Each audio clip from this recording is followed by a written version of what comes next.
Oi, gente. Bom dia, boa tarde, boa noite para os ouvintes do nosso podcast. Meu nome é Vitor. Tô aqui com uma outra ajudante do podcast, que é a Maria Clara, que é uma nova integrante do nosso projeto. Fala aí, Maria Clara. Olá, gente, prazer. E aí é o primeiro podcast dela, que a gente tá fazendo junto. E hoje a gente vai entrevistar a professora Josiane Vasques, que é a professora de filosofia do Colégio Pedro II, Campus São Cristóvão. E aí, professora, tudo bem? Tudo ótimo, boa tarde a todas as pessoas, boa tarde a Maria Clara, ao Vitor, agradecendo muito por essa oportunidade, pela confiança de vocês, o carinho, um agradecimento especial ao Vitor aí, que é um amigo já de longa data, fomos amigos e parceiros, né, na época do ensino médio, né, Vitor foi nosso aluno e tivemos um relacionamento peculiar, né, na pandemia, com as aulas remotas, e desde então temos essa relação bacana de amizade e parceria. Muito obrigada a vocês, gente. Um abraço. A gente que agradece, professora. Eu fui estudante, né, do Colégio Pedro II, do Campus São Cristóvão. Estudei desde o primeiro ano do ensino fundamental no colégio e fui até o terceiro ano do ensino médio. E no segundo ano a gente pegou a pandemia, né, e eu tive aula online com a professora Josiane. E eu queria aproveitar, professora, para perguntar para você, não especificamente do período online agora, mas queria perguntar o que levou a senhora a seguir para o ramo da filosofia, né? Porque, por exemplo, pelo menos no primeiro ano, eu achava a filosofia algo muito distante, pelo menos de mim. Não sei a Maria Clara, por Sim, exemplo, mas eu achava uma matéria muito distante. Aí no segundo eu achei a matéria mais sim, sim. próxima. Então eu queria saber o que levou você a seguir na área da filosofia. Bom, vamos lá. Essa é a pergunta. Eu acho que no meu caso é uma resposta bem peculiar. Eu vou tentar até ir cortando algumas partes dessa trajetória, porque para você já era distante, para mim, então, era muito mais, né? Primeiro porque lá nos idos anos 90, né, já faz bastante tempo, os colégios não tinham filosofia no ensino médio, né? Muitos colégios não tinham, pouquíssimos tinham, acho que o Pedro II nunca deixou de ter, mas eu não estudei do Pedro II, alguns colégios particulares, talvez, né? E alguns federais, mas eu estudei num colégio que não tinha como disciplina filosofia, então eu não conhecia praticamente nada de filosofia no ensino médio. E, além disso, para tornar ainda mais distante essa relação, esse conhecimento, eu venho de uma outra área, né? Eu fazia um curso técnico, um ensino médio integrado, né, técnico, E que na legal. área de confecção do vestuário, na época em que eu fui entrar na graduação. Tudo bem? Está me ouvindo? Sim, sim, tava ouvindo. Tá perfeito. Então, e aí eu vinha de uma outra área, né, da área industrial, já trabalhava em confecção do vestuário, já vinha fazendo estágio, já estava empregada, e aí decidi prestar o vestibular. Na época a gente podia fazer mais de uma graduação, né, simultaneamente. E como eu era da área industrial, eu decidi tentar engenharia industrial, que daria continuidade àquilo que eu já vinha estudando desde o ensino médio e também trabalhando, onde eu já trabalhava na ocasião. Mas, embora eu estivesse ali na área da confecção, que é uma coisa que sempre me interessou, né, a parte da moda, né, das roupas, eu trabalhava no chão de fábrica, eu trabalhava muito na parte industrial mesmo, né, e Sim. aquilo não me satisfazia tanto, não era tanto o que eu queria fazer. Então, já vinha aí um processo meio de uma frustração, assim, mas eu era uma área que abriu caminho, eu ia fazer engenharia industrial. Mas eu queria dar vazão a esse outro lado do pensamento. Eu sempre gostei muito de ler, muito, de pensar, de refletir, sempre gostei de poesia, sempre gostei de arte. Então eu queria fazer uma outra graduação que desse vazão a esse outro interesse, que era muito mais forte, na verdade, um interesse mais pessoal, vamos dizer assim. Então, eu acabei entrando para as duas graduações, para engenharia industrial, no Senai, na época, que era na mesma instituição onde eu fiz o ensino médio, e entrei para filosofia na UERJ. Mas eu realmente não sabia muito bem o que eu ia encontrar ali. Eu tentei a filosofia na época, que, como eu te falei, não era uma disciplina obrigatória das escolas na educação básica, então não era mesmo por um interesse profissional. E eu conheci a filosofia porque a minha mãe, né, fez o clássico na época dela, né, que havia aquela diferença de clássico científico, né, até para mim não fazia muito sentido essa nomenclatura, eu não sabia muito bem o que era, mas a minha mãe gostava muito das humanas na época do clássico, e ela sempre falava que gostava de filosofia, e ela tinha uma enciclopédia, assim, um conjunto de livros, né, aqueles livros antigões, assim, pesados, né, de Eu tenho capa aqui em dura, casa que ficava vários. lá na estante de história da filosofia. Isso, era só de filosofia. E aí eu olhava para Caraca. aquela enciclopédia desde criança, né? E ficava, o que é isso, filosofia? O que é isso que tem aqui, né? E minha mãe falava assim, meio por alto, que foi uma disciplina que ela gostava muito na época do clássico e tal. Mas era algo muito distante. Às vezes eu dava uma folheada, não entendia muito o que estava ali, mas era bem distante mesmo, né? Eu tentei a filosofia na época, mas por uma facilidade no ingresso, né? Para mim isso era importante, porque eu queria fazer como uma faculdade, nem era um plano B, na verdade, né? Era uma alternativa para que eu também exercitasse algo que eu gostava e é uma experiência, né? Era meio experimental a coisa. Assim. E aí aconteceu aquilo que hoje, olhando para trás, eu acho que não poderia ser de outro jeito. Né? Na engenharia industrial eu não me encontrei, eu fui me deparando com as dificuldades, além da aptidão, né? É um curso muito dificultoso, né? É muito duro do ponto de vista da matemática, do cálculo, então quando você já não gosta muito e encontra toda essa dificuldade, né? Que deve ter na química também, acho que tem, né? Da parte do cálculo. Com certeza. Para mim foi me desmotivando, assim, não é exatamente o que eu quero e também é um curso bem denso, né? Bem difícil. E, por outro lado, entrei na filosofia pegando uma disciplina aqui, uma disciplina ali, e me apaixonei quase que de cara, assim. E nem foi com a filosofia exatamente, foi com as disciplinas que estavam no básico ali, que me apresentaram esse mundo das humanas, né? A antropologia cultural, né? A história política, né? A história social, tudo aquilo que tinha no básico ali da filosofia, a filosofia da arte, a estética, que eram disciplinas que eu nunca tinha visto, mas que foram me chamando para aquilo que eu sempre gostei, que é o contato com as artes, o contato com a literatura, a lida com as palavras, né? O pensamento reflexivo. Eu fui entendendo pouco a pouco que ali tinha outras ideias e outras ferramentas muito diferentes daquilo com que eu trabalhava antes e que me encantavam muito mais.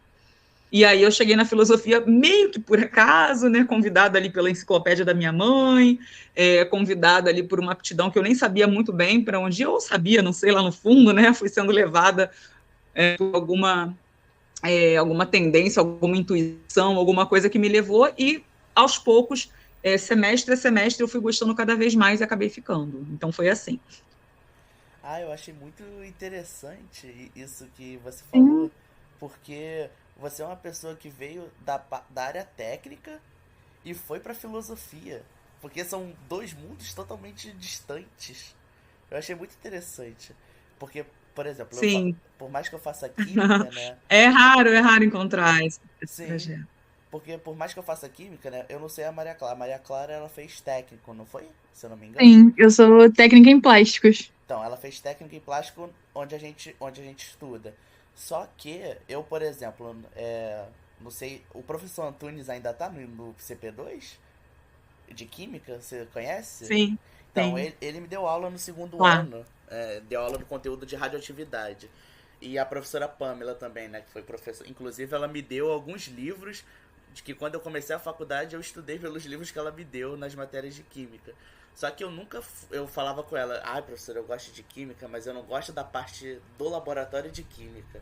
Inclusive, da graduação, as matérias de laboratório são as que eu menos gosto. Eu gosto da. Eu gosto mais das matérias que são teóricas, né? Seja da parte técnica da química ou da parte da pedagogia, né? Inclusive, Maria Clara, e você? Você prefere essa Sim. parte mais prática? Então, eu sou totalmente adepta à parte prática. Eu acho que quando eu entrei no técnico, eu tinha uma visão totalmente diferente. Eu não queria química, eu não gostava de química. Aí eu fui gostando, e o que me fez gostar de química foi a área prática. Eu trabalhei como monitora do laboratório de química geral, e nisso a prática e ver as coisas acontecendo, poder ajudar, foi o que mesmo acho que conquistou meu coração assim na química. Eu gosto muito, até cogitei muito fazer um bacharel em química ao invés da licenciatura, porque eu, sinceramente, prefiro bem mais a parte prática do que a parte teórica da química. gosto mais da parte das ideias, né? E da parte pedagógica, eu gosto muito de ler, inclusive foi por isso que eu fui fazer licenciatura, né? Eu gosto de ler, mas, por exemplo, eu gosto de ler as teorias que a gente vê, né? Pedagógicas, tipo, a gente vê Piaget, Sim, sim. Vygotsky e outras teorias, né? Tem várias abordagens que pode fazer para o ensino de química, mas, por exemplo, nunca gostei da parte mais legislativa da educação, né? A gente tem uma matéria que a gente vê, por exemplo, a legislação da educação. Claro que é extremamente importante, né? Ver como ela foi Sim, sim, formada na Sim. LDB, mas ler a legislação eu sempre tive dificuldade por achar cansativo, achar meio chato. Mas achei interessante essa sua história, que são dois mundos diferentes, mas que você migrou e como é que tá É. essa sua parte técnica? Você ainda não sei se você ainda usa ela, né? Você só se formou na. Você fez aonde o seu técnico, professora? Eu fiz um Senai CETICT, né? Era um ramo Ah, do Senai, que agora fechou no Riachuelo, mas ainda tem, eu acho que ainda tem um campus na Barra, que era só voltado para confecção, a área têxtil em geral, né? Tinha química têxtil também. Então, eu fiz a parte de confecção e depois tentei seguir na engenharia lá também, mas hoje acho que só tem na Barra da Tijuca. entendi, entendi. Ah, eu queria aproveitar Mas aí você esse perguntou sobre turno. como continua, se continua, né? Sim, sim. Esse, você perguntou se continua alguma coisa dessa parte técnica, é isso? É. Pois você fez essa pergunta num momento bem curioso também na minha trajetória da filosofia, né? Porque eu não entrei na área técnica porque eu gostava da parte técnica, né? É como vocês falaram, isso é interessante que vocês falaram também, né? Porque em cada curso, em cada carreira que você siga, as pessoas às vezes não têm essa dimensão, né? Olhando de fora antes de ingressar no curso, que ela tem várias possibilidades, né? Vários caminhos possíveis. Você apontou vários aí, a legislação, né? A parte prática de laboratórios, a parte teórica das ideias, a parte pedagógica. O mesmo acontece em toda a área, né? Na filosofia você vai ter N disciplinas filosóficas, você tem alguns campos de atuação, educação básica, ensino superior, enfim, na área técnica também tem algumas vertentes, assim, quando eu entrei lá atrás, eu também não pensava no técnico, o que eu queria, na verdade, era exercitar a minha criatividade, eu sempre gostei muito de costurar, desde muito pequenininha, de inventar moda, então a parte artística, por assim dizer, né, era o que pulsava muito fortemente em mim, e no ensino médio eu não tinha como fazer, não existia um curso no ensino médio que me desse essa possibilidade, né, da criatividade artística ligada às roupas, ligada à indumentária, moda e Sim. tal. Então, o que eu queria, na verdade, era isso. Então, o curso técnico, a parte mais é, dos cálculos, né, da administração, da gestão, né, dos custos, que era muito forte na confecção do vestuário no curso que eu fiz, isso veio ali por uma necessidade, né? Já que eu entrei nesse curso que é de confecção do vestuário e eu tenho que estudar essas coisas, vamos lá. E acabei trabalhando também com isso, mas não era exatamente o que eu queria. E aí, como tudo volta em algum momento, né? Eu penso que as coisas vão e vêm, assim, a gente acaba retornando a alguns pontos da nossa vida. Ultimamente eu tenho pensado muito na questão estética, filosoficamente, sobre a indumentária, né? Sobre as roupas que a gente veste, sobre o simbolismo no modo de vestir, sobre a importância cultural das vestimentas, a função das roupas, né? A expressão cultural, artística, histórica, a resistência que está presente na confecção de roupas. Então, acabou que esse interesse e essa paixão pela roupa, pela moda, talvez na época como moda, isso voltou agora num momento meu aqui de reflexão filosófica. Então, a parte técnica eu acho que não vem mais, assim, não era algo que realmente eu quisesse e que fosse uma paixão ou que eu quisesse voltar a fazer, mas aquela sementinha do que me levou a fazer o técnico, né, que é a criatividade estética, que era a parte das roupas, tem voltado muito para a minha reflexão como professora de filosofia e pensadora, por que não, né? Nos últimos anos, nos últimos meses, eu tenho participado de eventos, né, seminários, encontros, em que se fala muito sobre as roupas, né, dentro desse universo da expressão e das ideias, né, que também é uma quebra de paradigma para mim, que lá no começo, assim como você, via a filosofia como muito distante, como muito ligada ao âmbito teórico, a um âmbito muito abstrato, mas encontrar esses outros ramos também dentro da filosofia, né, onde eu possa pensar as roupas, onde eu possa pensar a criatividade e a indumentária e a arte, tem sido muito prazeroso. É como se eu estivesse mesmo voltando para alguma coisa que eu deixei lá atrás quando fiz o técnico. Ah, muito interessante. Sim, muito, muito interessante, porque essa coisa, é muito interessante ter essa percepção e escutar de outras pessoas também, como você estava falando, de que é isso, a gente não sabe o que espera a gente quando a gente começa alguma coisa, né? Aí nisso eu queria muito aproveitar, assim, com toda essa sua fala e perguntar, porque você falou sobre o técnico, você falou sobre se redescobrir em toda essa trajetória, não se identificar. Você sempre teve você sempre quis atuar como professora? Você sabia que no final você ia acabar dando aula com filosofia quando você começou? Pois é, eu não sabia, não.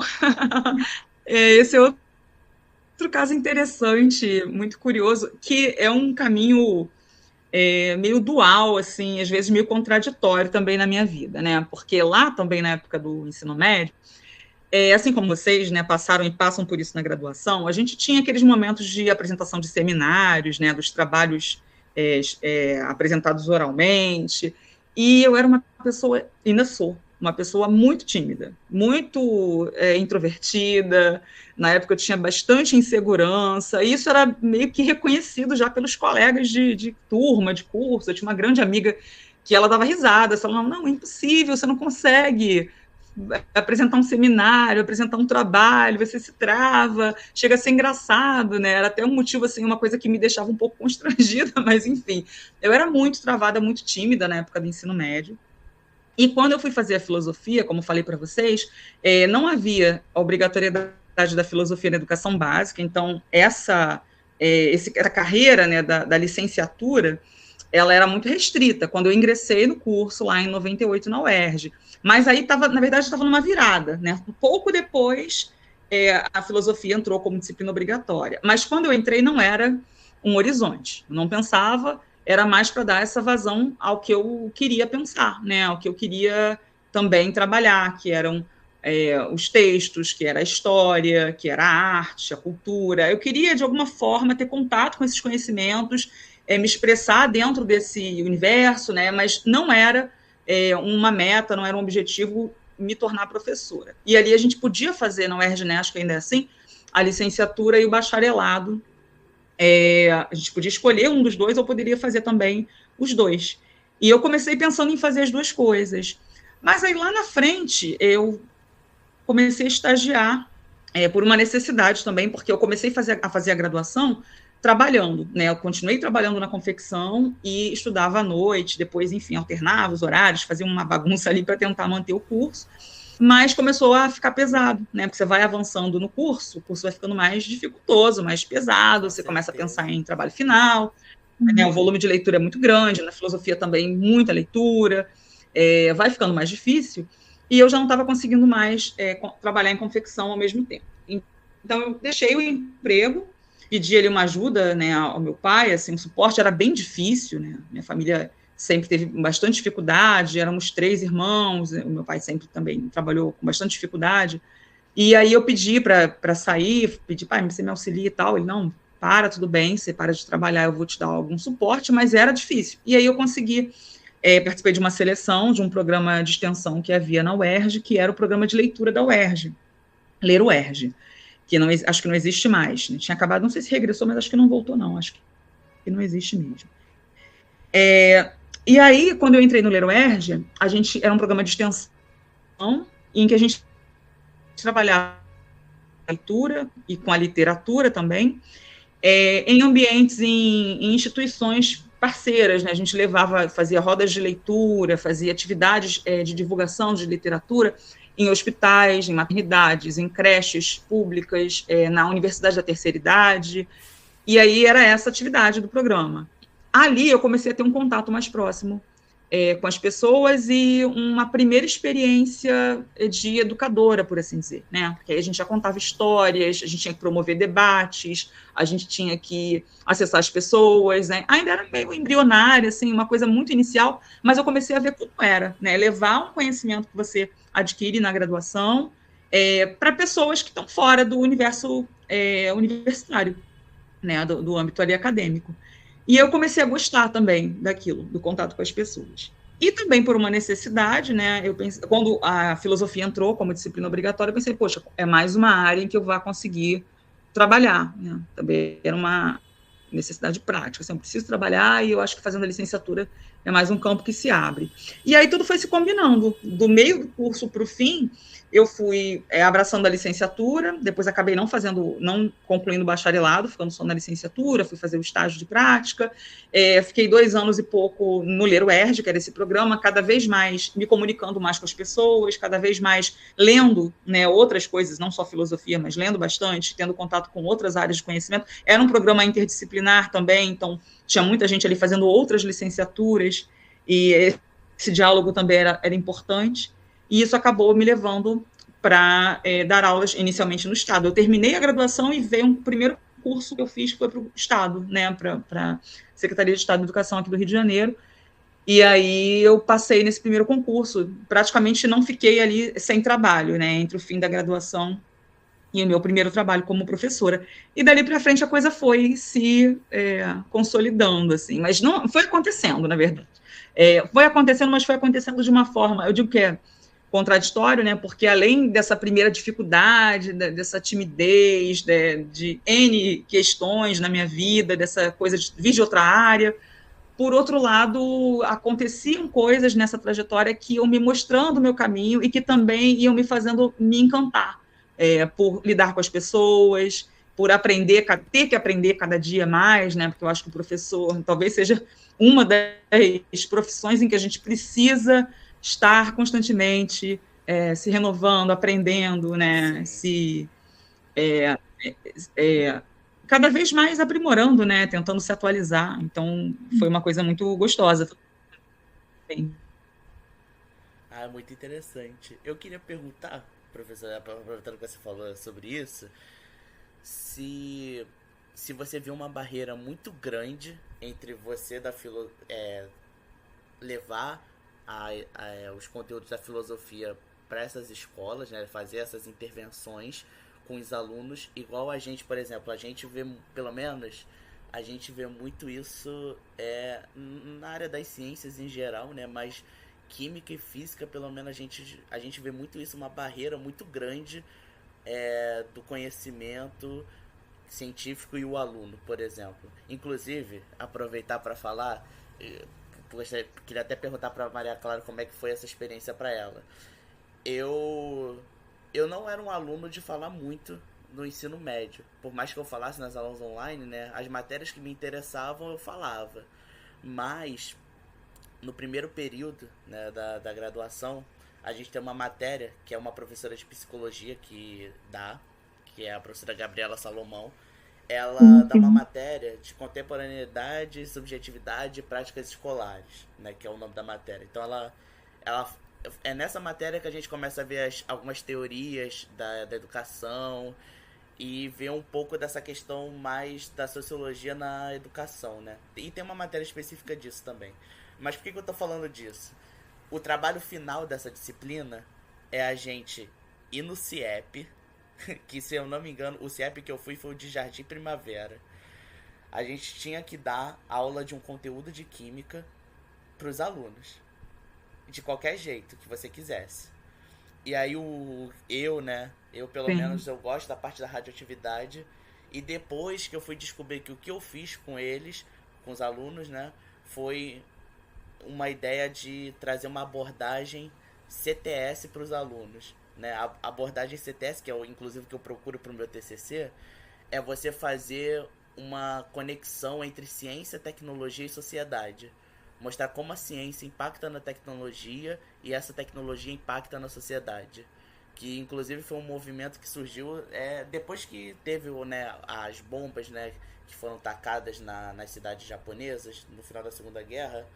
Foi um movimento que surgiu a partir disso Sim. para conscientizar as pessoas sobre o impacto da ciência na sociedade mesmo. Então elas verem, por exemplo, essa questão das bombas atômicas, da utilização dos agrotóxicos, né, como isso afeta a alimentação e a saúde das pessoas.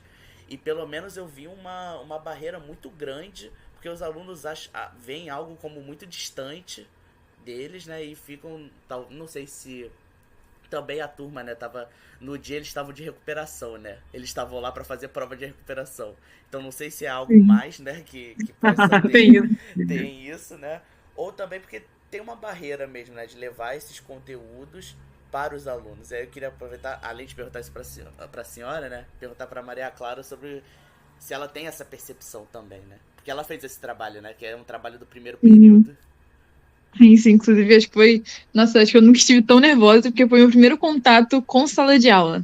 Eu dou aula de reforço, sou explicadora, dou aula particular para fundamental e química para ensino médio, mas eu nunca tive a oportunidade de entrar em uma sala de aula realmente e dar uma aula, sabe?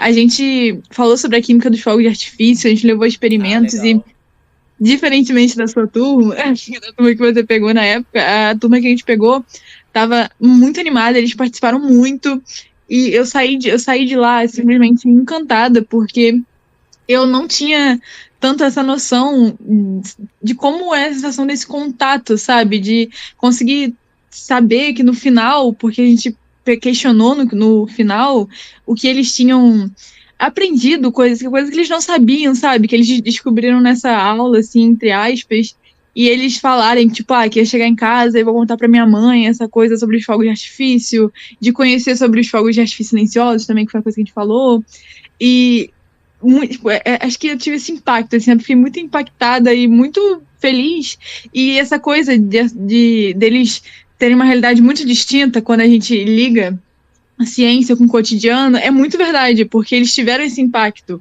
porque eles não... Quando a gente começou a falar, a gente usou o tema sobre, tipo, mágica ou química, e mostrar essa coisa que tem tudo uma explicação científica, sabe, que a gente pode...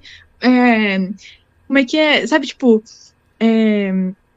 meio que assemelhar com as coisas do nosso dia a dia. Então, eu acho que é uma coisa muito, muito real e é muito legal fazer com que eles mesmos cheguem às próprias conclusões de ter essa percepção, tipo, nossa, é verdade, eu tenho isso no meu cotidiano, isso é uma coisa muito cultural, sabe, de, tipo, levar essa percepção também que os fogos são coisas muito culturais e que mudam de país para país. Então, eu acho que esse impacto, assim, essa distinção que consegue virar uma coisa mais unida é muito, muito interessante.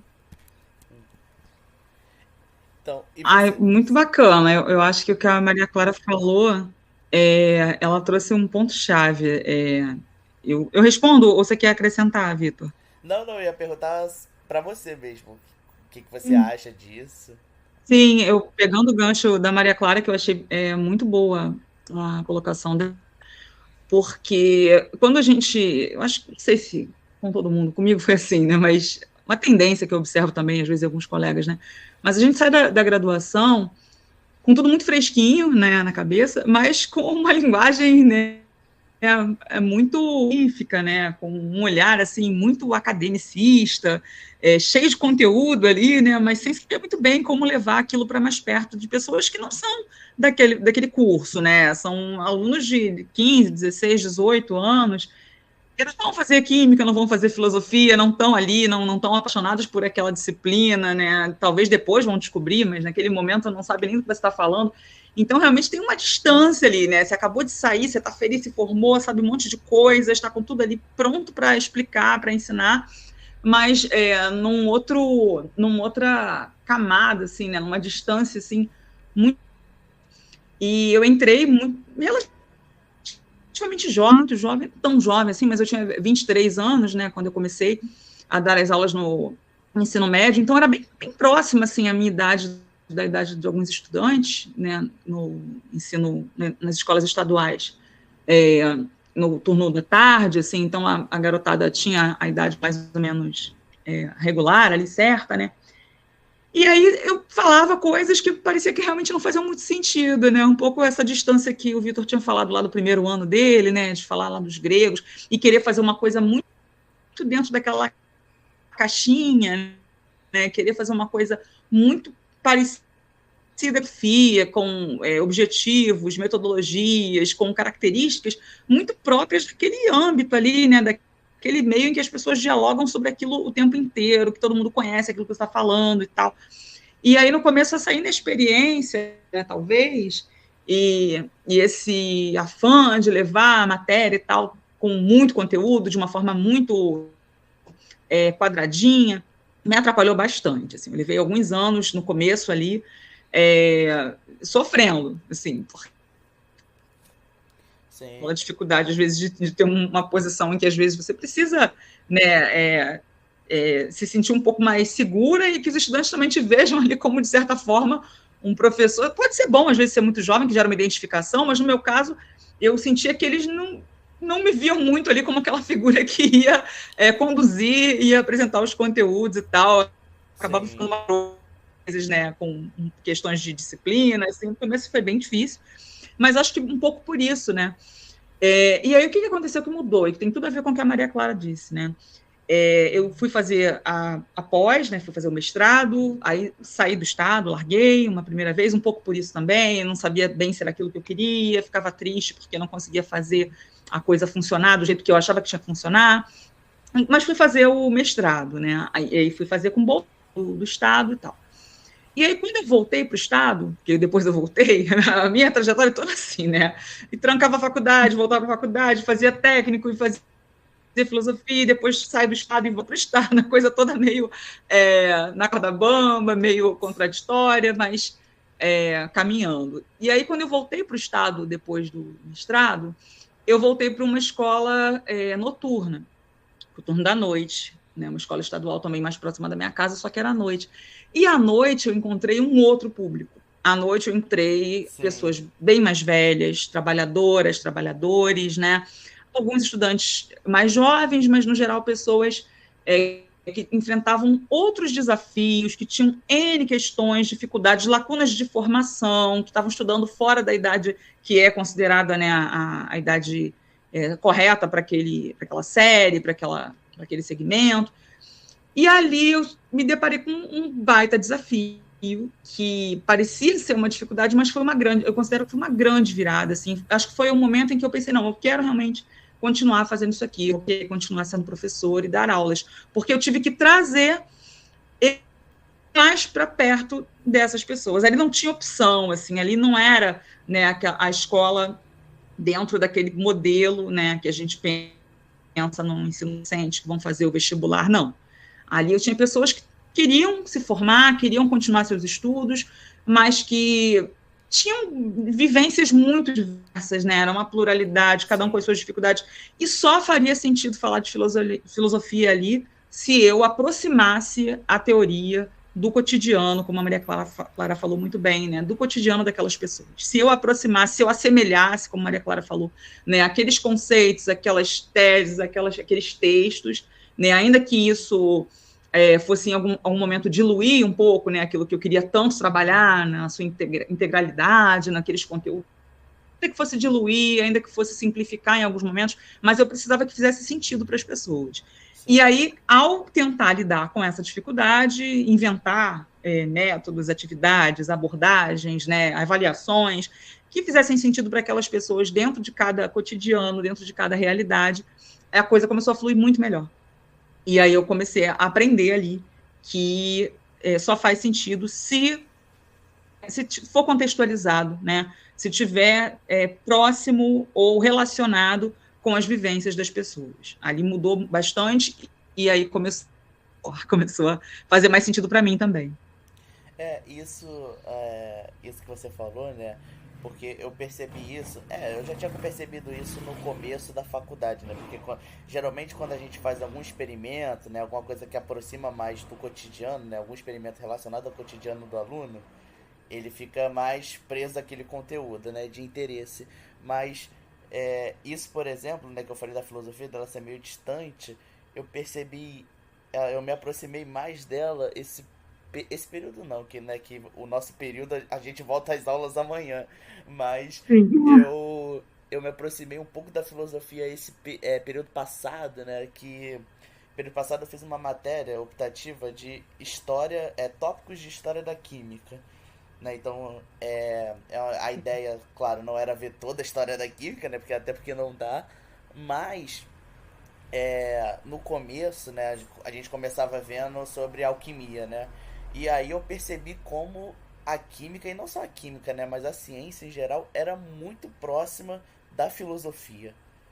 A química era muito próxima da filosofia, era quase não, né? Era uma coisa Sim. só. Os filósofos eram não químicos, né, mas eles eram o que a gente chama de polímata, né?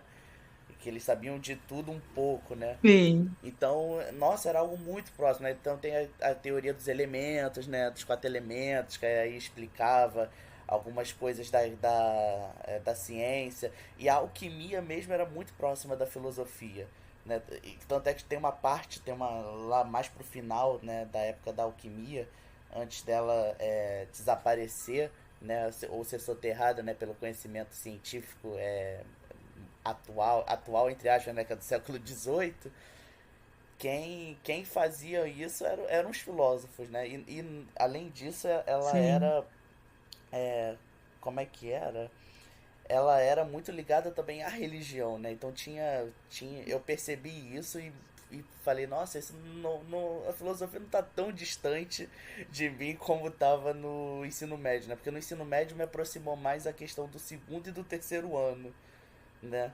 O segundo ano eu achei Sim. muito próximo, né? Que a gente falava mais da questão. Eu lembro que a gente falava muito da questão de raça, né? Eu lembro que a gente viu um pouco da Sim. questão de etnia. Eu lembro que a senhora falou de uma filosofia africana, eu lembro que a senhora tinha comentado. Mas Ubuntu, assim, falei de ética Isso, Ubuntu, você lembra? isso. Teve um professor meu Legal. da faculdade que tinha falado sobre isso numa matéria de tratamento de dados. Aí eu lembrei. E no terceiro ano também a gente vê. Eu não lembro tanto da matéria do terceiro ano, mas eu lembro que a gente viu Kant. E eu achei muito mais próximo do que a matéria do primeiro ano, né? Então realmente caiu que foi isso que a Maria Clara e você complementou, né? De ser algo bem mais próximo e de prender a gente, né? Sim. Sim, deixa eu só falar uma coisa que você falou agora, só para complementar.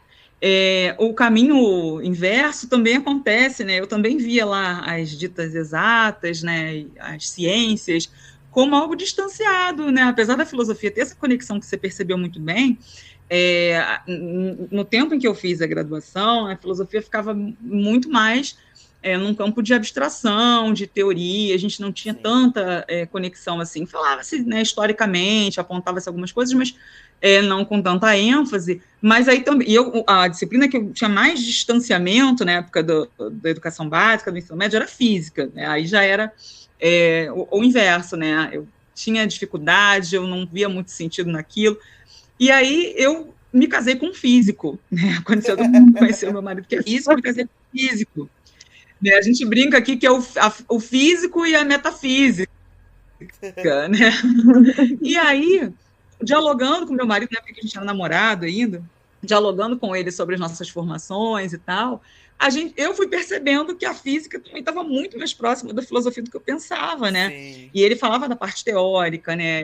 Dos paradigmas, das concepções, da tem. cosmologia, da astronomia, enfim, da física quântica. Ele ia falando coisas que começaram a fazer muito sentido para mim. Aí eu tive esse mesmo olhar que você, assim, dessa descoberta de caramba, mas isso tem muito a ver com filosofia, né? Também porque essa compartimentação, essa divisão aí das ciências, né? Isso é muito artificial, né? Claro que é necessário para uma sistematização, é importante que a gente pense aí de forma mais específica, organize esses saberes, mas a gente não pode assim naturalizar e pensar que está tudo encaixotado e separado, né? Desse Sim, jeito. A vida com não é assim. certeza. E aí, conforme a gente ia conversando, eu ia percebendo eu fui gostando, me interessando mais pela física e desfiz aquela impressão de um distanciamento, de uma dificuldade, até de uma coisa chata, né, que eu pensava na física lá, da educação básica, e hoje eu me interesso, assim, não tenho, assim, essa super habilidade de cálculo, essa super capacidade para fazer os Sim. cálculos super complexos da física,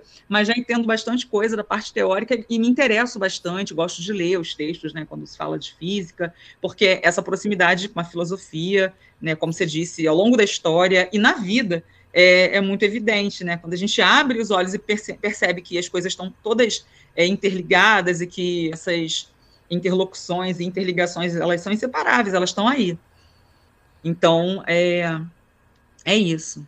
Sim, eu tive, né, antes de você perguntar, Maria Parei aqui Clara. porque deu uma... Desculpa, Tudo bem, travada. tudo bem. Vocês me ouviram até o final? Oi? Travou aqui. Não, Você não, me ouviu não. até o final? Deu para Sim, sim, ouvir até o final? ouvimos. Sim. Travou aqui. Não, Voltei. aqui ficou tudo normal. Mas eu queria comentar, né, que pelo menos essa parte abstrata depois fez mais sentido pra mim, porque Maria Clara tá fazendo agora, vai fazer cálculo. Não, você tá no segundo Vou período. não puxei. Ah, não puxou? Então, eu fiz Não. cálculo 1, né? No segundo período a gente tem cálculo 1. E aí são umas ideias tão abstratas, né? Por exemplo, infinito. Pra mim, pelo menos no ensino médio, infinito eu achava que era um número. E aí vem um professor inclusive o professor que me deu cálculo, não cálculo 1, né? Mas o professor que me deu cálculo 2, ele gosta muito dessa parte de história da ciência e filosofia da ciência. Então ele trazia essas ideias. Eu não sei, provavelmente a senhora viu esses filósofos, né? Tem Karl Popper, tem o Kant, né? Da questão. Sim, Então, tipo, ele comentava sobre isso nas sim. aulas das ideias das teorias científicas, né? Das Filosofia da teorias ciência. do cálculo. E falava, não, que olha só, infinito não é um número, infinito é um conceito. E, nossa, era algo muito abstrato, assim, né? E pelo menos essa ideia, né, da filosofia, pelo menos eu reencontrei ela nesse sentido de abstração e de facilitar, né, a gente abstrair esses conhecimentos. Porque, né, por exemplo, teve um caso, coisas que aconteceram, né, durante a aula. O professor mostrou um sólido, né, uma figura. Se eu não me engano, a área dela era zero e o volume dela era infinito. A gente ficava, professor, mas isso não tem sentido. Como é que algo tem uma área zero e um volume infinito? Aí ele fez o desenho lá e mostrou que a figura era muito grande. Então ela se estendia no gráfico e aí ela era infinita, né? Aí falava, nossa, Sim, e aí ele falava dessa questão, né, dos cientistas da época, como é que eles tratavam isso. Principalmente que, pelo menos, a gente tem matéria de física também, né? E o professor comentava, né, que Newton ele se denominava filósofo, né? Sim. sim. Ah, e eu queria complementar. Eu tinha colocado o microfone no mudo só porque começou uma barulheira aqui em casa, mas enfim. Nessa fala, tanto de vocês dois, assim, eu queria. A gente falou muito sobre as dificuldades, né, que a gente encontra nesse processo, tanto a separação de dois mundos e essa dificuldade que a gente tem para conseguir levar, assim, para os alunos essa associação de uma coisa a outra, fazer com que as aulas sejam mais tranquilas, como você tinha abordado e tudo mais. Aí nisso eu queria aproveitar para perguntar quais foram as suas dificuldades durante a sua trajetória acadêmica. Beleza, eu vou responder. Posso? Vitor, quer acrescentar alguma coisa? Não, não, pode falar. Pois foram algumas que perduram, inclusive. Bom, uma dificuldade, entrei meio que sem saber muito bem para onde ia, e acho que a gente, em qualquer curso, a gente encontra algumas pessoas que já vêm com conhecimentos prévios, né? E na filosofia, o conhecimento, o capital cultural, né? O conhecimento sobre literatura, história, né? Sobre política, era algo já muito presente para muitos alunos, né? Que estavam ali quando eu cheguei.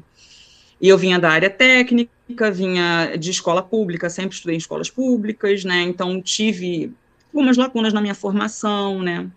Trabalhava e tal, enfim. Eu não tinha já, de antemão, esses conhecimentos que para muitas pessoas ali eram quase que evidentes já, né? A língua estrangeira, eu tinha o inglês lá, intermediário e tal, mas muitas pessoas ali já falavam francês, né? Conheciam outros idiomas, tinha gente que sabia alemão. Então, na filosofia tinha, lá nos anos 90, esse perfil também, né? até bastante elitista ali, mesmo numa universidade pública em que eu demorei a me situar.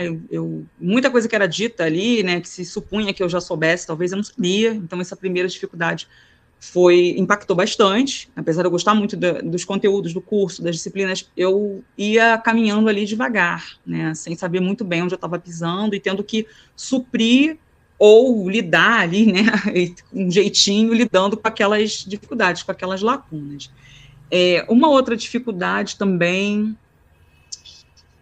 dificuldade social, né? A gente pensa em pessoas que precisam trabalhar, que moram distantes dos centros, era o meu caso, da periferia, isso também foi uma dificuldade. E aí, ao longo do tempo, né, isso não foi uma coisa que, para mim, logo transpareceu, mas eu fui compreendendo também as outras questões sociais, né, o problema, a questão do gênero, que também impacta, né? Você tem um curso majoritariamente masculino, no meu tempo isso era muito forte, isso foi mudando, pelo que eu percebo, foi se transformando aí ao longo das décadas, felizmente, mas quando eu ingressei eram muitos mais homens que mulheres.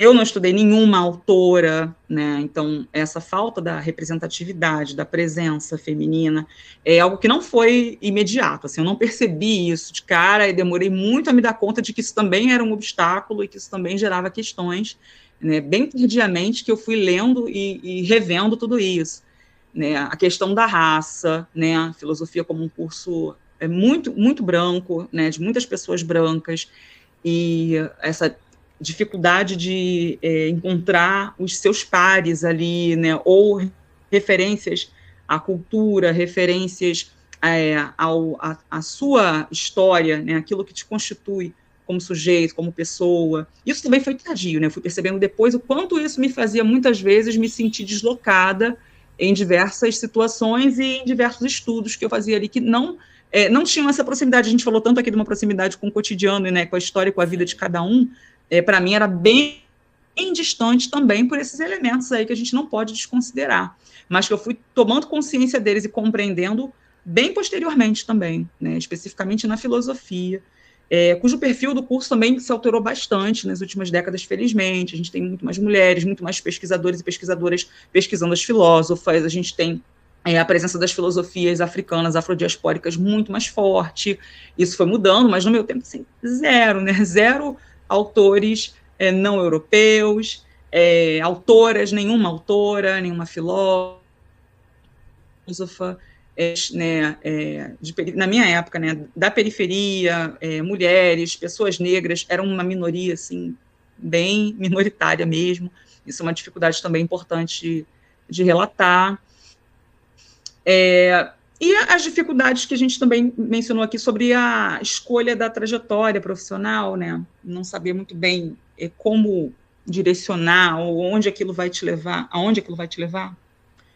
Enfim, tem várias dificuldades que eu poderia listar, mas acho que essas são algumas marcantes, assim, e que algumas delas permanecem em outra medida ou com um sentido um pouco diferente, mas que estão presentes até hoje também na minha formação e na minha atuação profissional.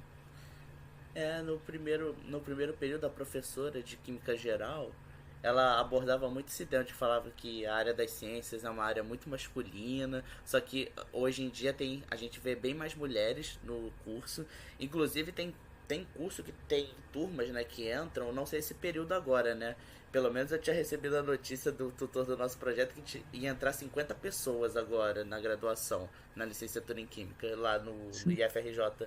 Teve um período que eu lembro que entrou mais mulheres do que homens. Então, e também depende da área, né? Pelo menos um professor meu de física falou que estudou numa turma que só tinha homem. E teve outra turma que disse que tinha uma mulher. Então, a área da ciência exata também tem, não só exata, né? Ciência da natureza também tem muito isso, né? Esse elitismo, tem muito mais homem do que mulheres, pelo menos na parte das ciências da natureza, né, assim. Não sei como é o curso de biologia, né, dizem que no curso de biologia a presença feminina é muito maior do que no curso de química e física. Mas isso que você falou, né, da presença de autores mulheres, a professora da matéria optativa, né, que eu fiz, né, no período passado, de história, tópicos de história da química, ela abordou muito isso. Inclusive teve o trabalho final da disciplina, a gente tinha que escrever um trabalho para publicar em alguma revista da área de química. E um dos tópicos que ela botou foi ciência, o apagamento dos povos africanos e indígenas no conhecimento científico. Então era o grupo que escolheu essa temática, eles iam ter que procurar como a química ou a ciência de modo geral já estava presente nesses povos e o que eles já sabiam do conhecimento científico, porque pelo menos as grandes teorias que a gente estuda da química, né, e da física em si, né, são teorias do século XVIII, XIX, mas são teorias que são muito focadas na Europa, né? Sim. Mas, por exemplo, a Maria Clara... assim como na filosofia, né? Assim como na filosofia persiste esse cânone, né? Com as suas frestas, com as suas rupturas ali, mas persiste o cânone, que é a Europa e especialmente ali a modernidade europeia, né? Que a gente tem como esse marco, assim, que se repete, eu acho, nas ciências também. E aí tem a Grécia, da filosofia, né? Eu li, por exemplo, Sim. a Maria Clara. A Maria Clara disse que levou para falar sobre os fogos de artifício no trabalho lá do primeiro período. Os fogos de artifício foram invenções chinesas. Sim. Então, tipo, foram os chineses que inventaram, né? E depois, né, com o comércio marítimo, foi se espalhando para Portugal. E aí os portugueses obtiveram, né, durante as trocas comerciais com os chineses. Então é algo que, pelo menos, infelizmente eu vejo muito isso preso na graduação. Então a gente discute muito isso na graduação, mas não leva, por exemplo, para o ensino básico, né? Então, por exemplo, o meu trabalho, né, que a gente tentou publicar, foi de apagamento feminino. No caso, a gente se restringiu um pouco na química, né? Porque é a graduação que a gente faz, né? Mas, por exemplo, por exemplo, na área da biologia, né? Na bioquímica, quem descobriu a estrutura do DNA foi uma mulher. Né? Não sei se vocês já foram no Museu do Amanhã, mas no Museu do Amanhã tem um pouco dessa história, mas quem descobriu a estrutura do DNA, né, a fita dupla, né, a hélice, foi uma mulher. E aí 2 cientistas, que se eu não me engano é Watson e Crick, roubaram o trabalho e publicaram sem falar com ela. E aí eles ganharam o prêmio Nobel e ela não ganhou. Aí alguns meses depois ela morreu, se eu não me engano, de câncer na garganta. E aí, por exemplo, foi um conhecimento gigantesco, né, descobrir a dupla hélice do DNA. Quem descobriu foi uma mulher. E aí tem até um nome, né, desse efeito, que é efeito Matilda, né? Pelo menos que é quando você tem um conhecimento que quem descobriu foi uma mulher, mas aí você credencia essa descoberta a algum autor masculino. Então, tem até um isso nome também é frequente. E aí, outros exemplos também. Sim, verdade, Oi, professora. O mesmo acontece na filosofia, né? Esse apagamento, assim como você falou, muito do conhecimento grego antigo teve uma influência forte, ou mesmo uma proximidade e um legado egípcio, né, africano, portanto, que não é mencionado. Fala-se do nascimento da filosofia do mundo inteiro, né, como se fosse uma filosofia que só surgiu num lugar, numa época, e dali para frente que ela passou a se desenvolver. E o apagamento das mulheres também, cada vez mais a gente vem trazendo essas autoras. Eu estava até pensando aqui, você ficou falando, né, da mulher que descobriu o DNA. Eu fiquei pensando em várias outras autoras que também não são mencionadas e que têm uma participação importante. Elizabeth da Boêmia, que foi uma interlocutora de René Descartes, né? Eles trocavam cartas e foi super importante para o que o Descartes desenvolveu. Para o que o Descartes desenvolveu, foi muito importante.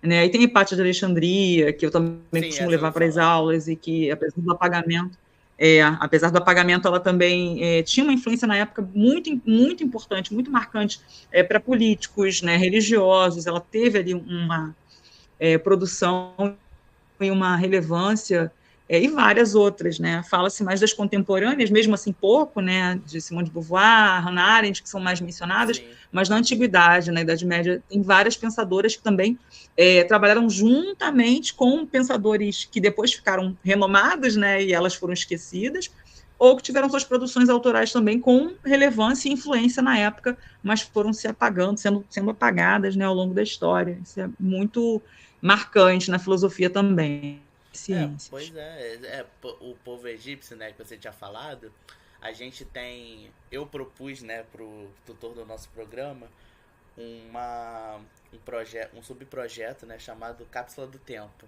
Então a ideia é a gente realmente, como se tivesse uma cápsula que tem todo o conhecimento, né, da parte científica, e a gente fosse desenterrar esse conhecimento científico e fazer postagens sobre isso no Instagram do programa.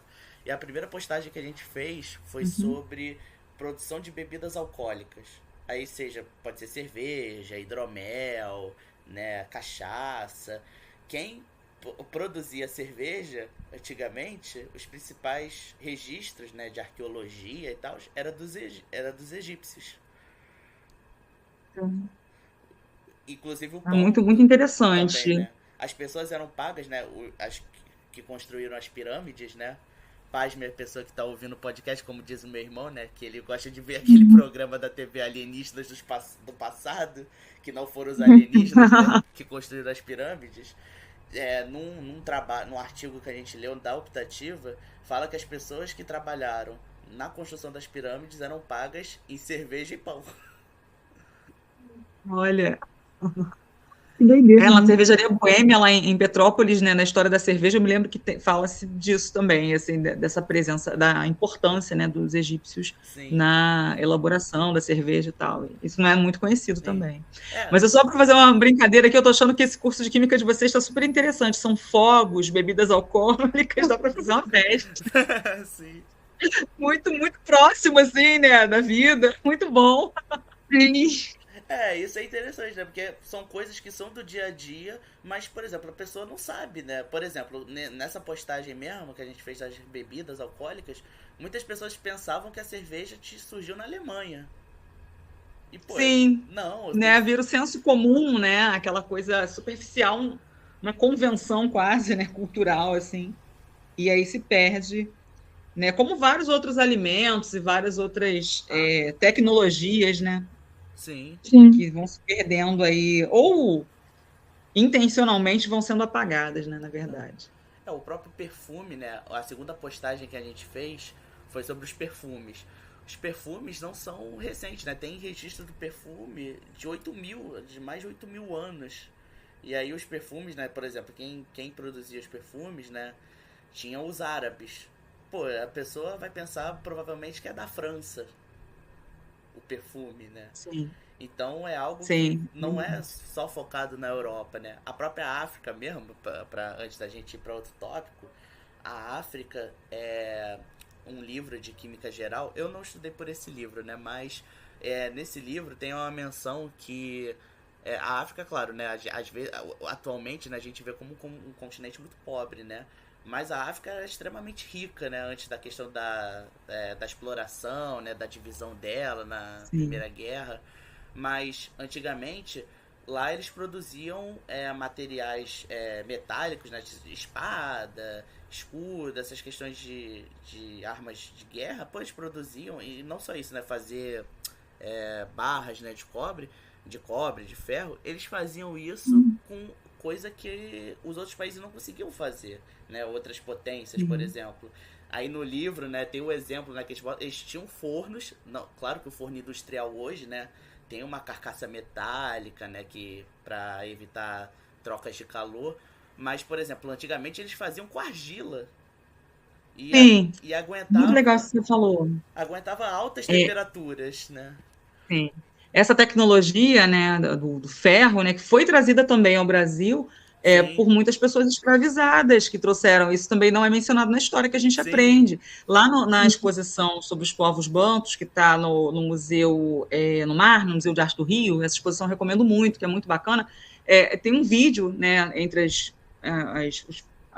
obras de arte e as produções que são apresentadas na exposição, tem um vídeo justamente sobre isso, que mostra esse forno de argila, que mostra essa produção do ferro, né, entre os povos africanos, né, em especial aí os bantus, e é curioso, até assim, chega a ser impressionante que a gente não conheça, sendo que muito da tecnologia aqui do Brasil também foi trazida por essas pessoas que tinham esses conhecimentos, né?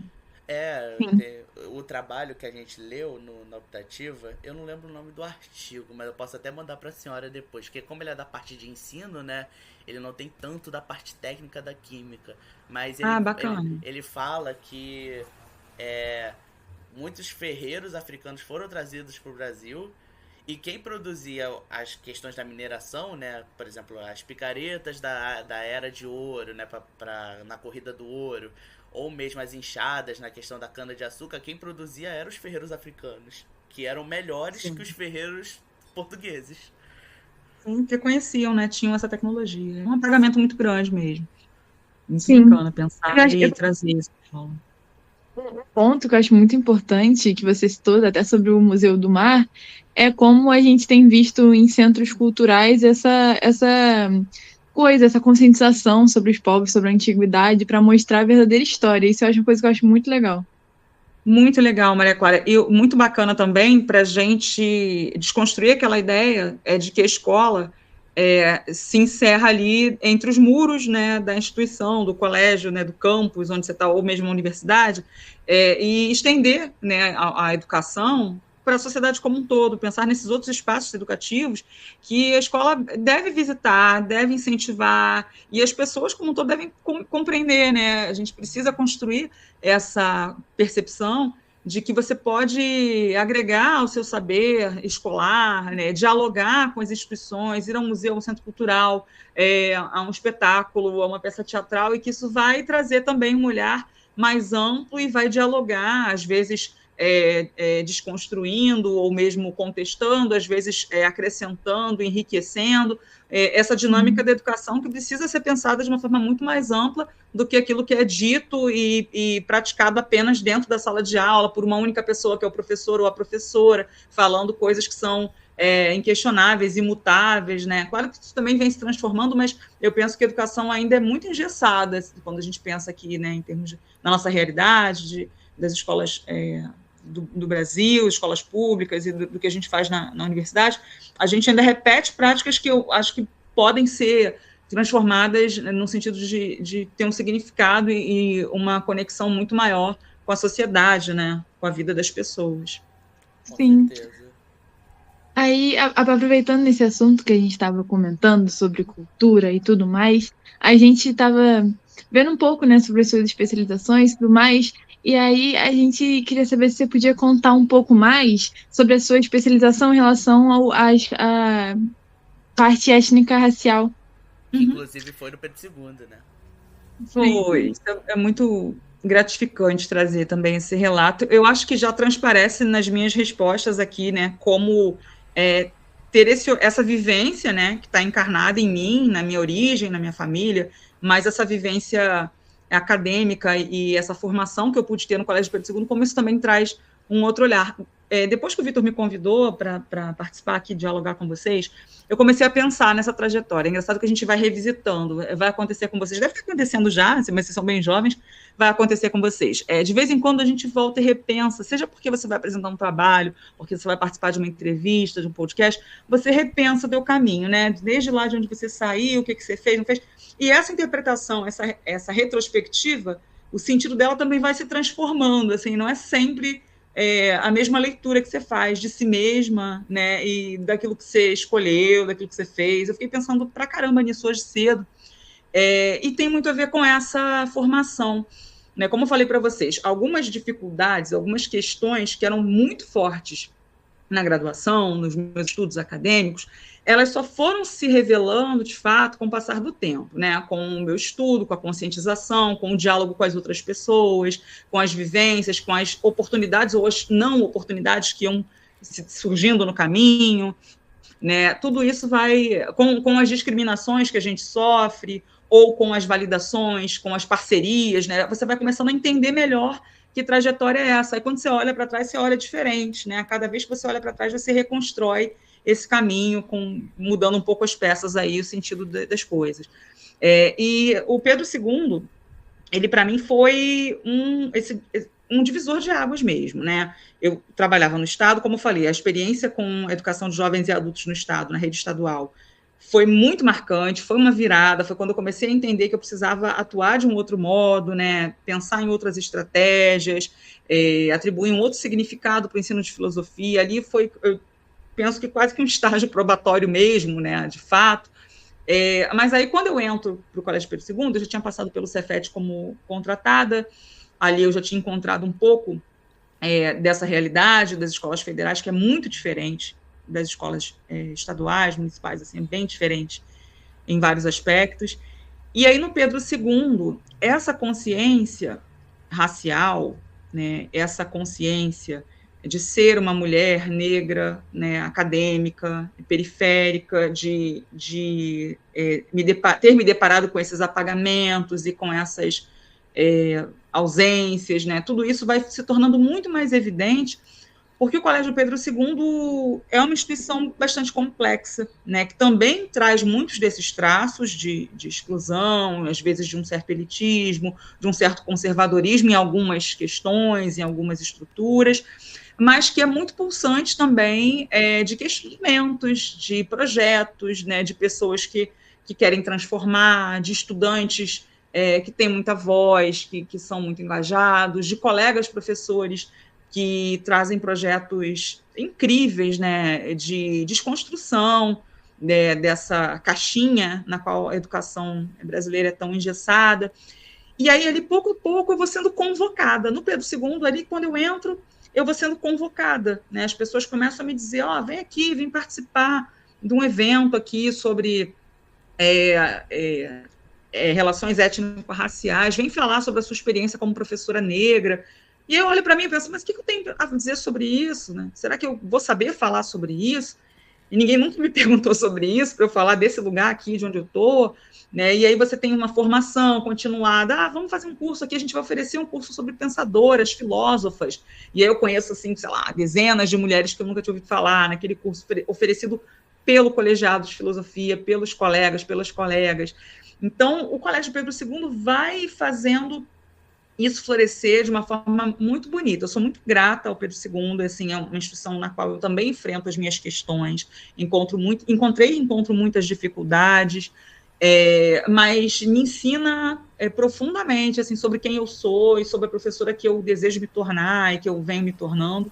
E essas oportunidades foram muito ricas, né, de formação continuada, de capacitações várias, mas especialmente da especialização no Hererebá, né, que é esse curso de pós-graduação em Educação das Relações Étnico-Raciais no ensino básico, no Campus Centro,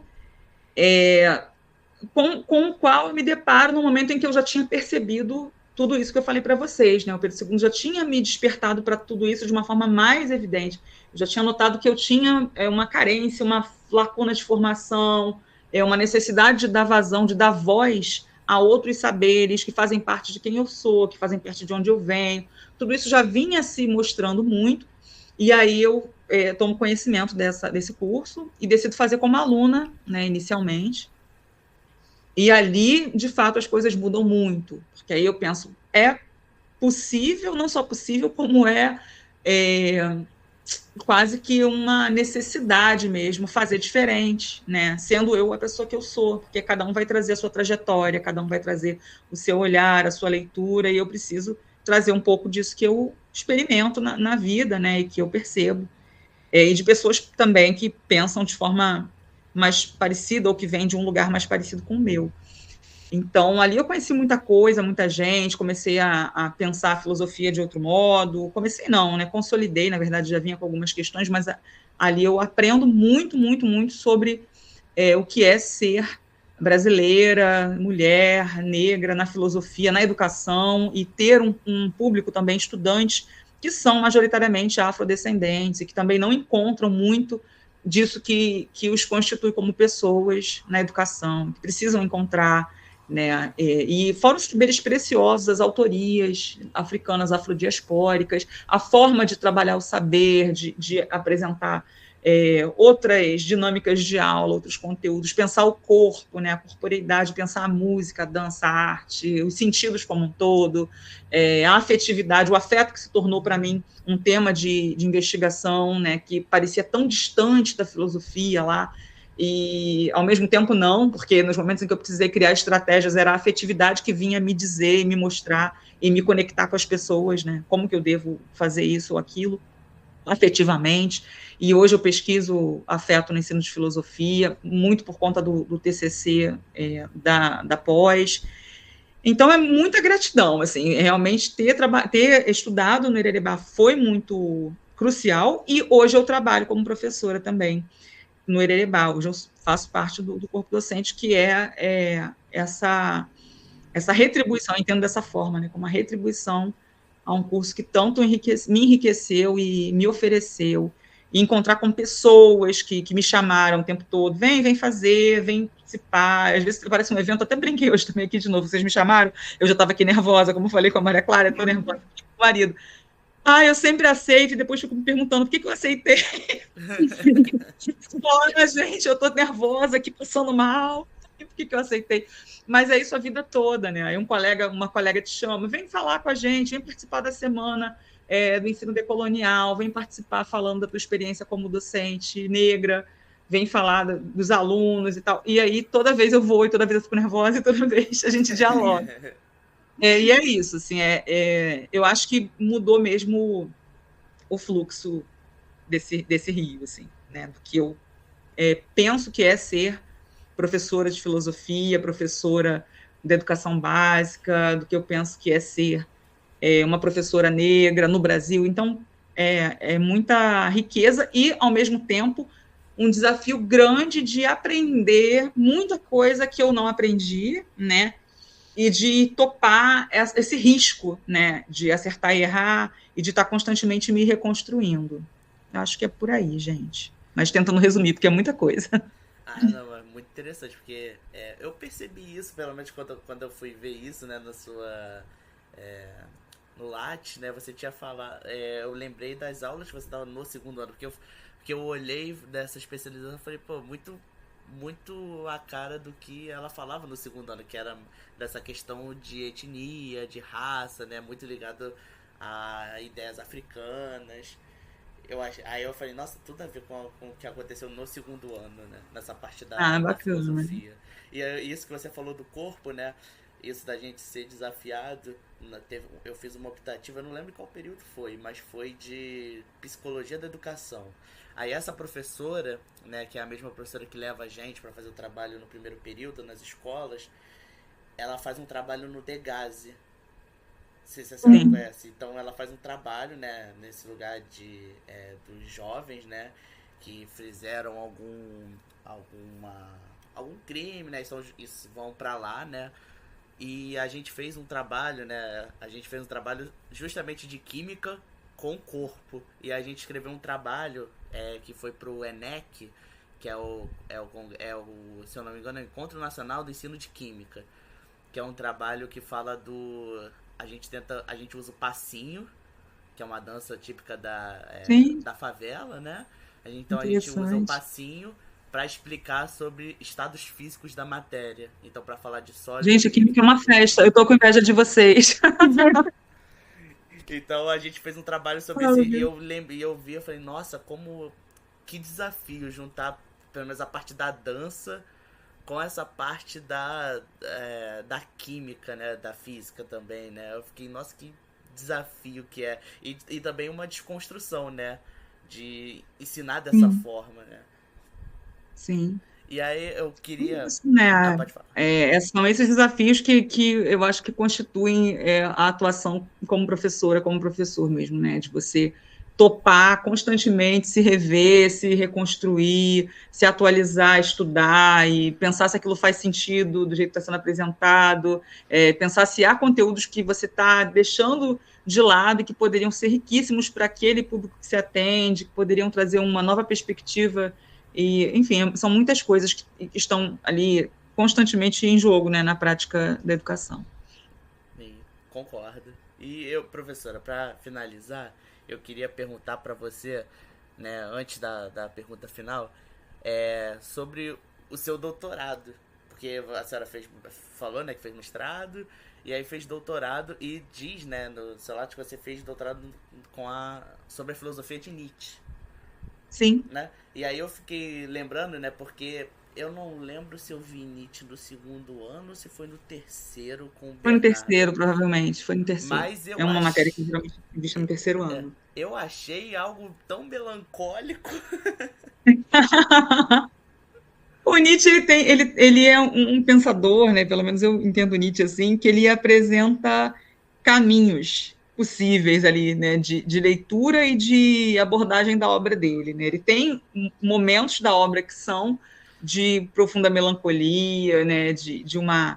É, de uma certa um olhar muito duro, né, sobre a existência e tal, mas também tem outros momentos, a obra dele é rica, vasta, né, em que há viradas e muita luminosidade, muita afirmação, né. Às Nossa. vezes a gente dá sorte de estudar a parte mais afirmativa, às vezes a gente pega só um trechinho da obra onde ele está ali deprê, né. Isso é muito variado.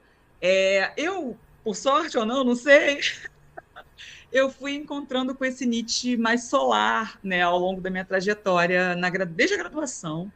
Foi um pensador dentro desse olhar euroreferenciado, dessa percepção euroreferenciada, que marcou muito a minha graduação e a minha pós, né?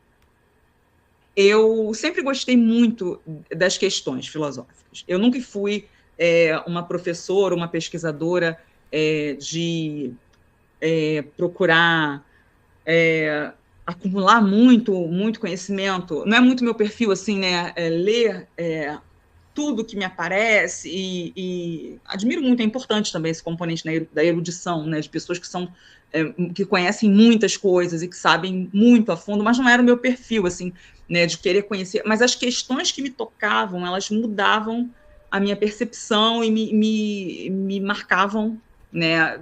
Por muito tempo e alteravam a minha trajetória. Então, eu era muito mais uma estudante de filosofia ligada nas questões do que nos longos textos ou nos grandes sistemas. Não fui de procurar pensadores e tentar compreender o seu sistema, a sua coerência, né, a sua lógica. Não era tanto isso que me chamava. Eram os questionamentos e alguns conceitos que realmente promoviam assim, rupturas para mim, ou então transformações muito profundas. E o Nietzsche, desde o início, ele veio para mim principalmente através de uma professora, que é a Rosa Maria Dias, que hoje, além de professora, mestra, minha grande amiga, sempre serei muito grata, Rosa. E desde a graduação ela apresentou esse Nietzsche muito ligado à produção artística, à estética, à afirmação do corpo, à afetividade. E ali, para mim, era um respiro, né? Porque, como eu falei para vocês, no tempo que eu fiz a graduação, era um curso muito mais quadrado, penso eu, né, de filosofia, onde eu não encontrava vozes várias, né, não encontrava essa afetividade que hoje eu pesquiso, não encontrava muito disso, né, era muita repetição de pensadores europeus, né, do cânone, de muitos conceitos que se repetiam e tal, embora eu gostasse da filosofia, o curso era um pouco redundante em alguns momentos e muito euroreferenciado, masculino e branco.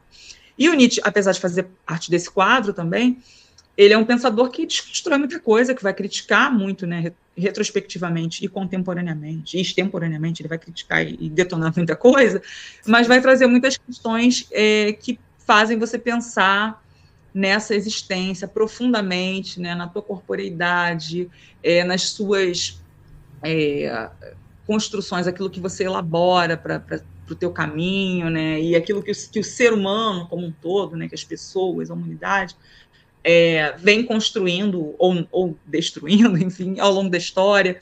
Então, isso tudo me fazia pensar muito, eu sempre fui muito apaixonada, assim, desde o primeiro contato. Aí fiz o mestrado sobre Nietzsche também, mais falando sobre a questão da formação, da educação. Não por acaso também, acho que eu já vinha tentando encontrar o meu lugar ali dentro dos processos das instituições, do modo de conceber a educação, mas aí no doutorado isso também se consolida. Não, quero pensar a corporeidade, porque ali para mim parecia ser, hoje eu vejo que não é mais por uma ênfase que é dada à abstração e à teoria, como falei para você, mas eu na época pensava, poxa, mas o corpo quase não é visto na filosofia, não é mencionado, ele não está em lugar nenhum, ele está super na filosofia, só que ele não é tão enfatizado, né, tão valorizado, né, e aí acaba ficando como um tema meio marginal, meio à parte. Mas o Nietzsche falava, eu falava, vou falar de corpo. E para mim também foi muito importante, porque abriu caminhos também para o que depois iria se encaixar ali. Porque quando eu comecei a pensar filosofias, entre muitas aspas, outras, né, porque para mim de outras elas não têm quase nada, né, já que são filosofias que têm a ver comigo, são as filosofias africanas, afro-brasileiras, as filosofias dos povos originários, as filosofias das mulheres, as filosofias plurais e múltiplas, né, que são vistas como outras em relação a esse cânone, né. Mas quando eu cheguei lá na frente, no Colégio Pedro II, na pós-graduação e tudo mais, eu já tinha desconstruído também muitos desses conceitos, desses paradigmas, né, dessas ideias, lá com o Nietzsche, que já vinha rompendo muita coisa. Então, o doutorado... E também foi um marco muito importante para mim, até mesmo considerando a minha existência do ponto de vista político, assim, né, como... eu acho que sou a única pessoa da minha família inteira que tem um doutorado, né, inteira mesmo, estou falando assim, eu não consigo pensar em ninguém da minha família que tenha, não me lembro agora nem o mestrado, minha prima, um pouco mais nova que eu, também uma mulher negra, fez o mestrado, mas mais jovem, né, eu sou a primeira a chegar na pós-graduação, então é um momento de marca dessa trajetória, né? Então, tem um significado muito importante de chegar a uma pós e de poder começar a produzir coisas, escrever e publicar, né? Que era algo impensável também para mim lá atrás, pensando lá naquela menina que fazia o ensino médio técnico, né, e tudo mais, que trabalhava na confecção. Gente, assim, organizar um livro para pessoas que já estão no meio é algo que sai assim naturalmente, né? Algo tão quase que banal, né? Escrever um artigo, publicar, organizar um livro, né? Para quem já é do meio ou que já vem com mais familiaridade com esse campo. Mas para mim no doutorado isso tudo se firma. Escrever artigos, organizar um livro, publicar um capítulo, participar, falar, né? Em eventos, em seminários, em congressos, participar de entrevistas. Tudo isso para mim é muito significativo. Talvez por isso também eu me sinta tão insegura e tensa até hoje, porque parece muito fora do que eram as possibilidades iniciais, né? Então também tem essa importância que é preciosa de pensar, poxa, é muito bacana que as pessoas possam chegar até aqui. E não é um caminho individual, é importante frisar isso, né? Não é uma conquista individual, é fruto de um monte de gente, de um monte de oportunidades, de formação junto de pessoas que oportunizaram, de apoio familiar, como falei para você, de trabalho em várias frentes. Então, é um momento como é que eu posso dizer? Chegar mesmo numa concretização, assim, de repensar e conquistar esse trajeto, né? Entender esse processo todo. Sim, e muito interessante também que pelo menos a sua pesquisa, né, não foi algo só para academia, né, mas foi algo para você também, né? Sim. Porque... Sem dúvida. Eu acho que o tempo todo isso foi muito marcante até hoje, né? Quando eu vejo, até recomendo aqui, não, sem querer fazer propaganda, mas se vocês tiverem interesse em ler o TCC da pós, né, aquela propaganda básica, saiu um pedaço dele, um trecho dele como artigo na revista Teias da UERJ há pouco tempo. Ah, legal. Ali eu falo muito, muito de mim também, né? Mas é um falar de mim que é íntimo, mas que ao mesmo tempo pretende reverberar nas outras pessoas, né? Pretende também dialogar e articular, fazer esses laços, né? Porque é o que é importante também dentro nesse caminho, né? Não por acaso o título é Um Caminhar Pedagógico Afro-Referenciado, né? Afeto no ensino de filosofia. Um caminhar pedagógico afro-referenciado. Tem a ver com esse caminhar e com as parcerias, as trocas e as redes ao longo dessa caminhada também. Então, tem muito disso sim, Vitor, de ser um processo também de autoconhecimento, de reconhecimento e de ter como objetivo que, dentro de alguma medida, naquilo que me for possível, despertar essa possibilidade também, se possível, para outras pessoas. Vou pedir para você depois, quando terminar o podcast, que daí eu vou mandar para Maria Clara, pra gente Isso, por favor. Mando sim. E aí, professor, para finalizar nossa entrevista, né, eu queria pedir para você, né, porque Muitas pessoas que veem o podcast, às vezes não são só pessoas da graduação, né, da parte da química, né, mas tem alunos também que são do ensino médio, né, do ensino médio técnico lá do IFRJ, e aí isso é uma turma que, por mais que eles façam química, né, eu fiz os 2 estágios lá. Tinha gente lá que não queria fazer o técnico em química, ou fala que vai terminar o técnico em química e vai migrar para outra área, quer fazer, por exemplo, história, quer fazer a própria filosofia. Então, Sim. que dica você daria para esse aluno, né, ou essa pessoa, né, às vezes é alguém da graduação mesmo, que quer seguir na filosofia? Ai, que quer seguir na filosofia? Que seja filósofo e filósofa no sentido genuíno, né? Que seja, que nutra esse amor à sabedoria. Sabedoria compreendida aqui como aprendizado constante, uma certa humildade de se desconstruir, né? De não solidificar, não sedimentar certezas, porque por mais contraditório que possa parecer, né, a gente ingressa na filosofia, aprende que o filósofo é o crítico, o filósofo é o problematizador, né, o filósofo é o indagador, mas a tendência é que a gente pouco a pouco vá se engessando, que a gente vá se conformando, ou que a gente defenda, levante bandeiras dentro da filosofia, ou então causas, ou mesmo dogmas, né, que a gente acabe considerando como certezas, em algum momento a gente pode acabar não percebendo, né, que o que há de mais genuíno é manter essa atitude quase que de uma criança, né, que sempre quer aprender, investigar, tirar do lugar, bagunçar, né, experimentar de um outro jeito, perguntar por que não, perguntar por que sim.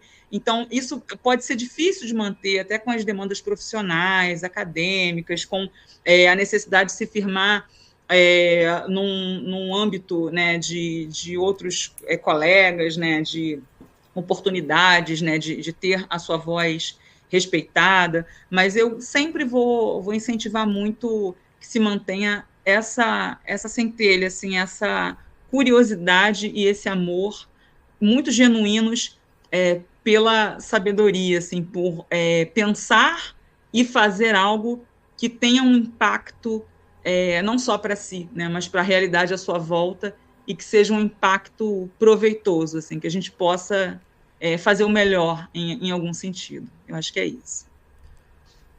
Concordo. Eu acho muito que tem isso, né, da gente. Pelo menos eu entrando na química tem muito isso, né, de ser como se fosse uma criança descobrindo o mundo. Nossa, sim, isso é muito verdade. Os primeiros contatos com as coisas, as primeiras experiências, tipo, as primeiras experiências, você descobrindo o que gosta e o que não gosta, é muito verdade. Sim. E a gente pode exercitar, né? Se tornou um pouco naturalizado, isso aqui se tornou meio rotineiro. Eu vou experimentar uma outra coisa de um outro jeito, ou por uma outra metodologia, ou trazendo uma articulação com algum outro tema, porque aí vira a primeira vez de novo, né? Você Sim. transforma aquilo que já está meio anestesiado em você, você transforma numa inauguração de novo, né? E aí acho que vem de novo essa instabilidade, essa insegurança, mas ao mesmo tempo essa cosquinha gostosa, né, de estar descobrindo, que é muito importante. Sim, com certeza. Acho que tem muito isso na nossa licenciatura, né? Porque a gente tem matéria, né? Pelo menos antigamente eu fiz uma pesquisa sobre isso, que eu fui fazer um seminário da matéria de inclusão. Muitos cursos, né, pelo menos ainda tem, por exemplo, o FRJ tem matérias da parte pedagógica lá no final. E as matérias, a gente tem matéria pedagógica do começo até o final do curso. E geralmente são as matérias pedagógicas que ficam questionando a gente para ver a matéria de outro jeito, às vezes uma mesma matéria que a gente vê de maneiras diferentes quando alguém dá aula. Por exemplo, eu fui dar aula na matéria de Química em Sala de Aula, né? Que é uma matéria que a gente aprende a como dar aula dos conteúdos do ensino médio de Química na graduação. Então a gente vai aprender como é que dá aula, por exemplo, da Fisicoquímica. Eu dei aula da parte de calor usando história da química, né? Então eu trouxe mais um contexto social da revolução industrial, de como isso foi trazendo, né, a evolução científica. E um aluno, por exemplo, trouxe questão da experimentação, trazer experimentos. Sim, Então são dois olhares do mesmo conteúdo. Ou teve outro exato. aluno que trouxe a questão de combustível, falar de poluição. Então são 3 visões diferentes de um mesmo conteúdo, né? Então Isso é muito rico. Realmente uma cosquinha. É. E esse diálogo, né? Isso é outra coisa, acho que eu deixaria essa outra dica também, né? Dialogar com os colegas, com as colegas, com os pares, porque enriquece demais, como você bem falou, cada pessoa vai ter uma ideia, vai ter uma percepção, um olhar, vai trazer uma sugestão, e aí vai se construindo algo que, se a sua abordagem talvez não seja a mais significativa para alguns, vai ser mais significativa para outros, e a abordagem do colega complementa para aqueles que talvez não tenha sido a parte mais interessante. Sim. E assim, né, a gente vai construindo e transformando em algo mais rico. Sim, com certeza. Então, gente, eu queria muito agradecer a professora Josiane por topar, né, esse convite, principalmente porque é o primeiro episódio com alguém da filosofia, né, do programa. Então, eu queria muito agradecer a você, professora, não só por ter aceitado, mas também pelas aulas que você me deu no Pedro II, né, durante o 2º ano. Então, muito obrigado. Eu que agradeço muito, muito pelo carinho. Eu sempre lembro com muito carinho de você. Por um acaso ou não, né, você foi uma pessoa que marcou um período que foi muito duro para todos nós, né? Muito angustiante, muito inesperado.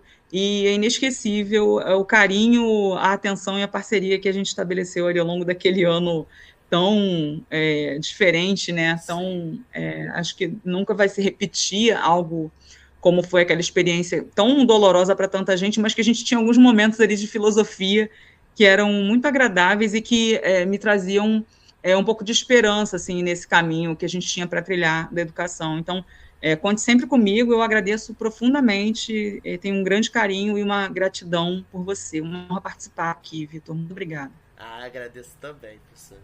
E também queria agradecer, claro, a Maria Clara, né, que é o primeiro episódio dela. Então, queria agradecer para você, Maria Clara, por ter topado. E o que você achou? Como é que foi?